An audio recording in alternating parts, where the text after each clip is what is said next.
8 बज चुके होंगे। दौड़ते हुए कदमों से पोस्टमार्टम करने वाले मारुति राव पोस्टमार्टम कमरे की ओर चलने लगे। बहुत सालों का पोस्टमार्टम का अनुभव ही उनकी पहचान थी। कभी कभी कुछ शव ऐसे होते थे जो पुलिस भी नहीं देख पाती थी। ऐसे शवों का पोस्टमार्टम मारुति राव बिना हिचकिचाहट करते थे। बारिश के पानी से भीग के फूला हुआ शव हो या कई दिनों का सड़ा हुआ शव हो, मारुति राव बिना डरे उन शवों का पोस्टमार्टम करते थे। उनके साहस की वजह से उनके सारे सही कर्मचारी उनकी बहुत तारीफ करते थे। इसी खासियत की वजह से अस्पताल के सीनियर डॉक्टर सावंत के साथ उनकी अच्छी दोस्ती थी। चलते चलते मारुति राव के दिमाग में कल रात की सावंत साहब के साथ की हुई बात घूम रही थी।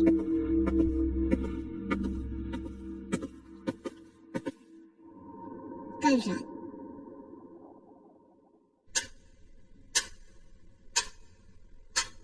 लगभग 11 बजे थे। मारुति राव अपने सोफे पर बैठे हुए थे। अचानक फोन की घंटी बजी।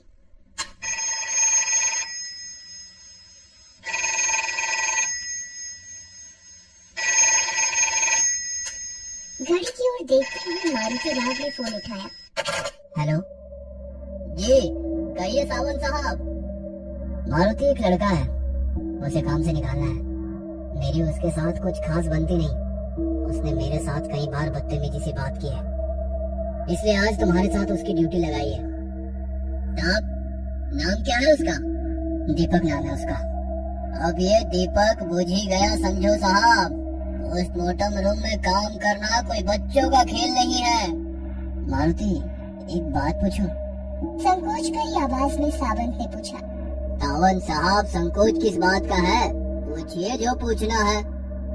मारुति, तुम इतने सालों से पोस्टमार्टम कर रहे हो, पर क्या तुम्हें भूत प्रेत आत्मा इन बातों पर विश्वास है? भूत? साहब, ये सब मनगढ़ंत कहानियां हैं। मुझे ऐसे मनगढ़ंत कहानियों पर विश्वास नहीं है। बहुत ही आत्मविश्वास के साथ मारुति राव ने जवाब दिया। और बताइए साहब, आप वापस कब लौट रहे हो? अभी भी मुंबई में ही हूँ, कल तक पहुँचूंगा। मुंबई से करीब 8 घंटों का सफर है। और एक बात मारुति, वो लड़का यानी दीपक की एक खासियत है। खासियत? कौन सी खासियत? अभी थोड़ा व्यस्त हूँ, वैसे भी कल आने वाला हूँ, तो मिल के बात करते हैं। कल की वो बात याद करके मारुति राव मन ही मन मुस्कुरा रहे थे।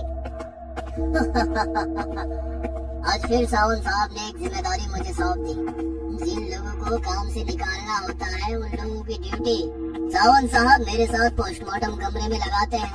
यानी कि वो खुद काम छोड़ देते हैं, उन्हें निकालने की नौबत ही नहीं आती है। चलते चलते मारुति राव पोस्टमार्टम कमरे के पास पहुंच गए। वहाँ 24-25 साल का एक लड़का खड़ा था। सामने टेबल पर सफेद कपड़े के नीचे एक शव भी था। नाम क्या है तुम्हारा? सर दीपक। दीपक, पोस्टमार्टम करते हुए भूल मत जाना दीपक। मारुति राव ने अपनी पोशाक पहनी और दीपक से कहा। डर लग रहा हो तो अभी बताओ, यहाँ कई लोग चक्कर खाकर गिर चुके हैं। मारुति राव ने शव से सफेद कपड़ा हटाते हुए कहा। लगभग 25 साल उम्र होगी इसकी। सिर पूरी तरह कुचला गया है, शायद किसी बड़े पत्थर से खून किया है। शव की अवस्था देख दीपक ने आंखें बंद कर ली। इतने में ही डर गए? सिर्फ सिर तो फटा है, पोस्टमार्टम में तो शरीर के सारे अंग निकालने पड़ते हैं। तब क्या करोगे? मारुति राव की बात दीपक को बुरी लगी। उसने हिम्मत करते हुए शव की ओर देखा और कहा। इसका खून नहीं हुआ है, काम पे जाते वक्त गाड़ी फिसल गई होगी और तभी किसी भारी गाड़ी के नीचे उसका सर कुचल गया होगा, इसलिए चेहरा भी पहचान नहीं सकते। अरे वाह, बहुत ही हिम्मत वाले हो। देखते ही निष्कर्ष निकालने लगे। बिना कुछ कहे दीपक शांति से खड़ा होकर देखता रहा। मारुति राव ने टेबल के पास रखे सर्जिकल ब्लेड को उठाया और दीपक की ओर देखते हुए कहा। इतना डरे हुए क्यों लग रहे हो? पोस्टमार्टम तो इसका हो रहा है और दर्द तुम्हें क्यों हो रहा है? तभी दीपक ने उस शव की तरफ देखते हुए गंभीरता से कहा। मौत के बाद इसके शरीर से बाहर पड़ी आत्मा अपने शरीर का पोस्टमार्टम होते हुए देखेगी तो उसे कैसा लगेगा? दीपक की ये बात सुनकर मारुति राव ने हंसते हुए कहा, आत्मा, भूत प्रेत आत्मा, ये सब मनगढ़ंत कहानियां हैं। मुझे इन सब बातों पर विश्वास नहीं है। दीपक चुपचाप खड़ा रहा और गंभीरता से बोला, मनगढ़ंत कहानियां? माफ कीजिए सर, पर जब तक हम देखते नहीं हम विश्वास नहीं करते। और हम विश्वास करें या ना करें, इन्हें फर्क नहीं पड़ता। दीपक का अस्वस्थ चेहरा देखकर मारुति राव ने आत्मविश्वास से कहा, अपना ये पोस्टमार्टम का काम देखकर खुद भूत प्रेत आत्मा हमसे डरते हैं। वो क्यों डरे भला? उन्हें किस बात का डर? जख्म दर्द तो उन्हें होता ही नहीं है। उसके लिए उनके पास शरीर जो नहीं होता, वो कहीं भी जा सकते हैं, आपके सामने भी हो सकते हैं। दीपक की इस बात से मारुति राव को गुस्सा आ गया। उन्होंने गुस्से से दीपक को देखते हुए सर्जिकल ब्लेड उठाया और टेबल पर पड़े शव के गले में भोंक।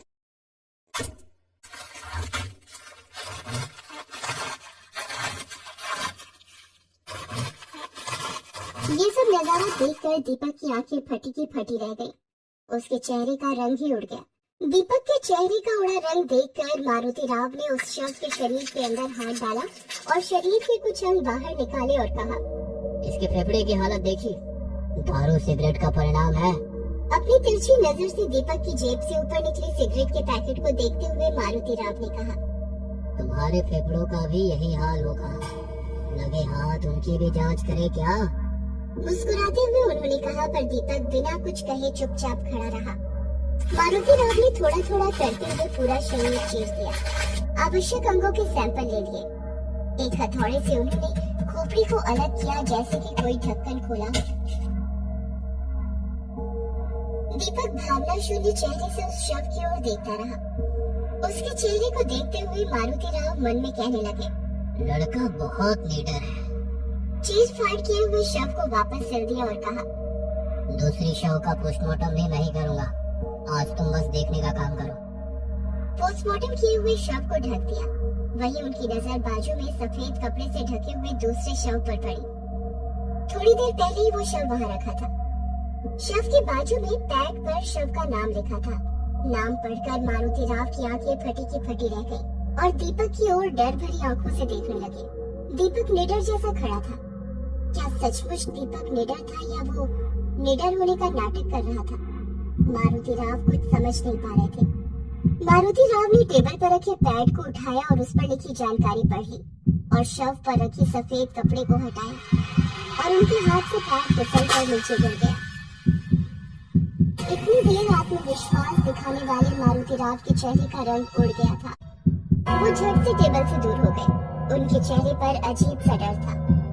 दीपक उनकी ये हालत देखते हुए उनके पास गया और कहा, डर गए? मारुति राव को खुद की आंखों पर विश्वास नहीं हो रहा था। डर से भरी हुई उनकी आंखें उस शव को देख रही थी। दीपक ने शांति से उनके कंधे पर हाथ रखा और कहा, भूत प्रेत आत्मा, इन सब की एक अलग दुनिया होती है और आप जैसे कुछ लोग इस अदृश्य शक्ति को नकारते हैं।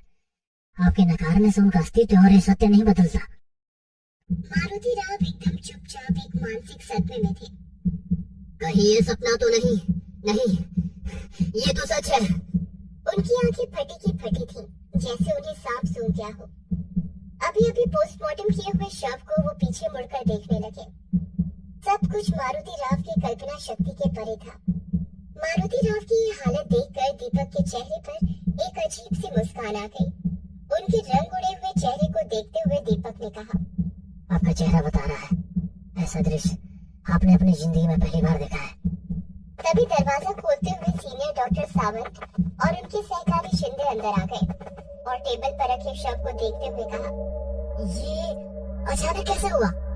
रात को नींद में दिल का दौरा पड़ा, रात को जो सोए तो उठे ही नहीं। ऐसे अचानक मौत हुए इंसान की आत्मा ये बात स्वीकारती नहीं है कि शरीर अब खत्म हो गया है। वो आत्मा हर रोज की तरह। शिंदे, ये दीपक है, इसने आज से ही ड्यूटी ज्वाइन की है और हाँ, इसकी एक खासियत भी है, ये प्रेत आत्माओं के साथ बातें कर सकता है। तभी शिंदे ने हंसते हुए कहा, यानी अपने मारुति की आत्मा उसके शव के साथ काम करने आई होगी। इस लड़के को ही पूछ लो। वैसे तो मेरा भूत प्रेत आत्मा इन सब मनगढ़ंत कहानियों पर विश्वास नहीं। टेबल पर रखे दोनों शव का पोस्टमार्टम कर दो शिंदे। तभी दीपक ने टेबल पर रखी मारुति राव के शव का चेहरा ढक दिया। और सावंत साहब के पीछे आधी खुली खिड़की की ओर देखते हुए कहा, मारुति राव इन मनगढ़ंत कहानियों पर कहाँ विश्वास करते थे। दीपक ये बात सुनकर सावंत साहब सुन्न हो गए। उन्होंने उसी खुली खिड़की की ओर देखा जहाँ दीपक देख रहा था। तभी एक ठंडी हवा का झोंका खिड़की से अंदर आया।